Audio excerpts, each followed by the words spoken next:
Welcome to the channel, and please watch all the way to the end. Today we are analyzing the Castlevania series, with the aim of predicting the most logical events to occur in a sequel. Let's begin. My dreams of seeing a third installment in the Lords of Shadow series will likely never be realized. Still, I can't help myself when it comes to some franchise forecasting. The Lords of Shadow was a big departure from the classic presentation of the side-scrolling gameplay of its predecessors. This new game played less like a gothic horror platformer and more like a hack-and-slash action game, like God of War. The Lords of Shadow recast the origin of its villain, Count Dracula. This new game says that Gabriel Belmont, the first of the Belmont line, becomes the vampire. A midquill game called Mirror of Fate introduced us to Trevor Belmont, the son of Gabriel. He was turned into a vampire by his father and is reborn as Alucard. Mirror of Fate showed Gabriel's descent into darkness and his eventual transformation into the vampire.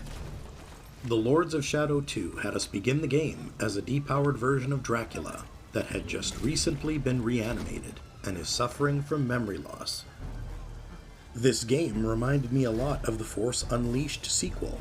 Both had very strong launch games that had interesting stories, flashy gameplay, and overpowered protagonists.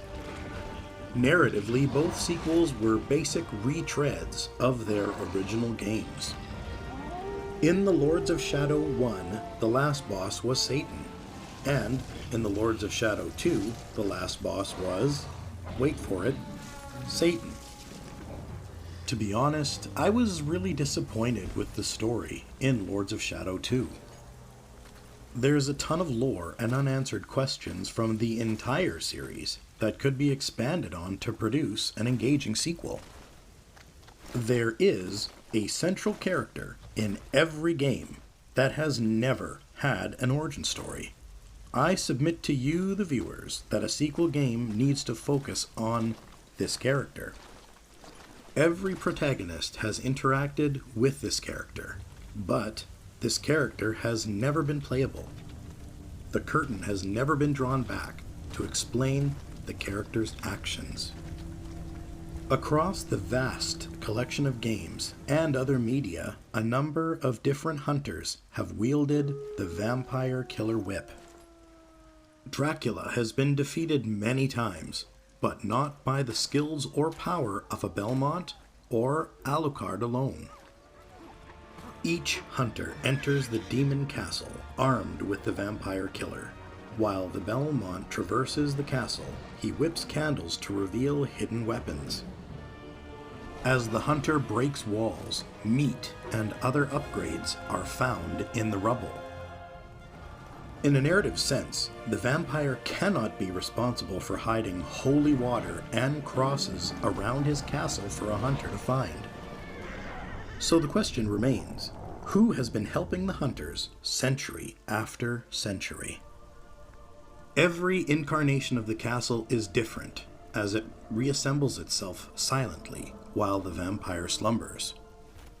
What mind works on the construction of the halls and towers, even as Dracula remains a pile of dust? If my audience will grant me some latitude, I'll attempt to answer this question.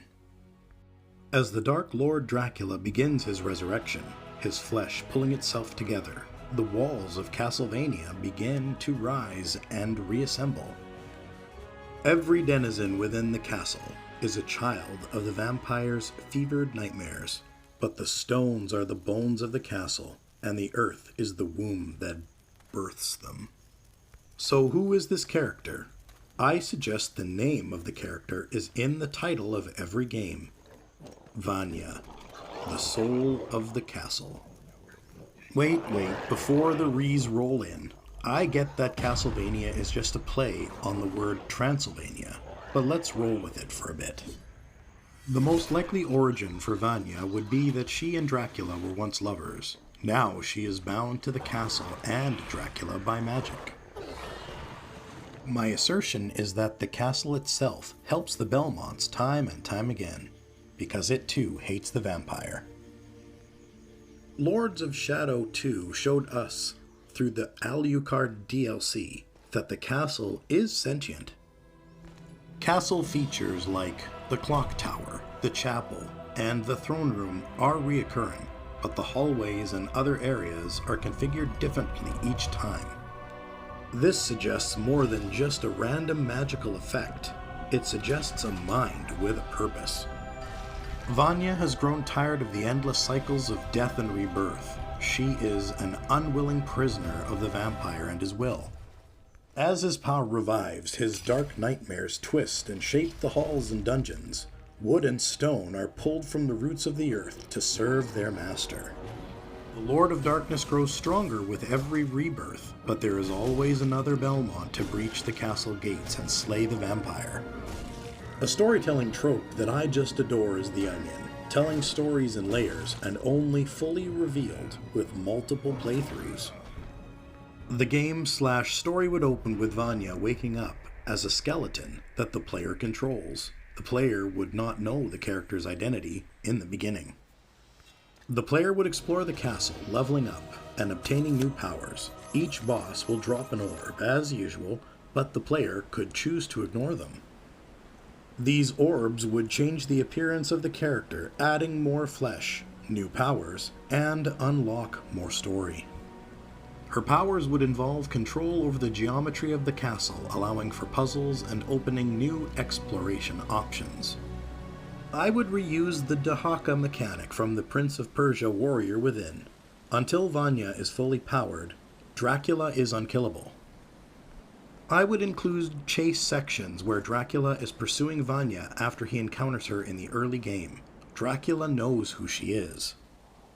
After collecting the last boss orb, the character would regain her full memories and final appearance as the woman Vanya. She would confront Dracula in his throne room, and the player would finally get the full story. After Dracula is defeated, the credits roll. Now the Belmont story is playable. The events of the Belmont playthrough story would take place before Vanya wakes up. The Belmont would traverse the castle, just like in previous games. In his story, he would meet up with Alucard and a character called Bishop. Before Belmont confronts Dracula, Bishop consecrates Belmont's blood.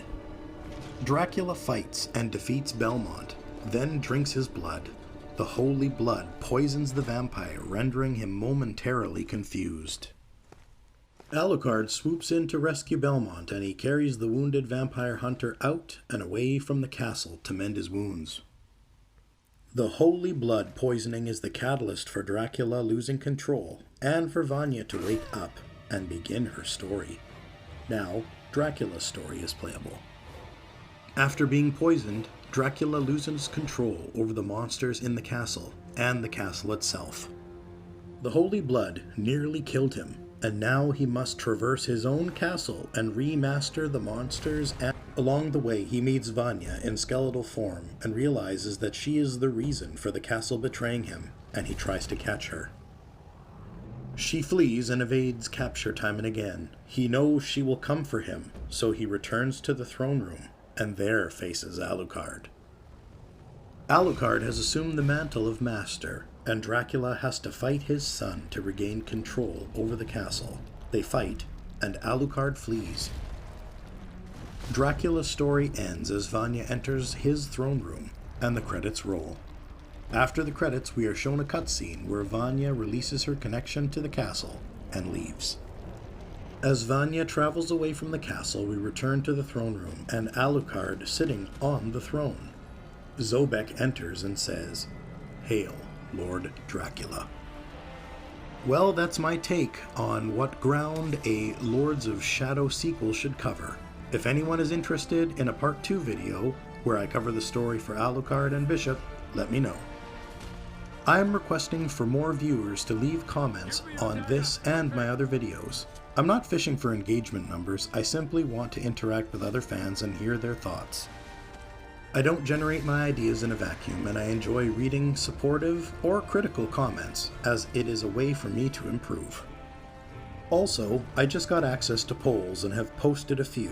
If you have a minute, please cast some votes. Do you agree with my findings? Let me know below. and thanks for watching. Until next time.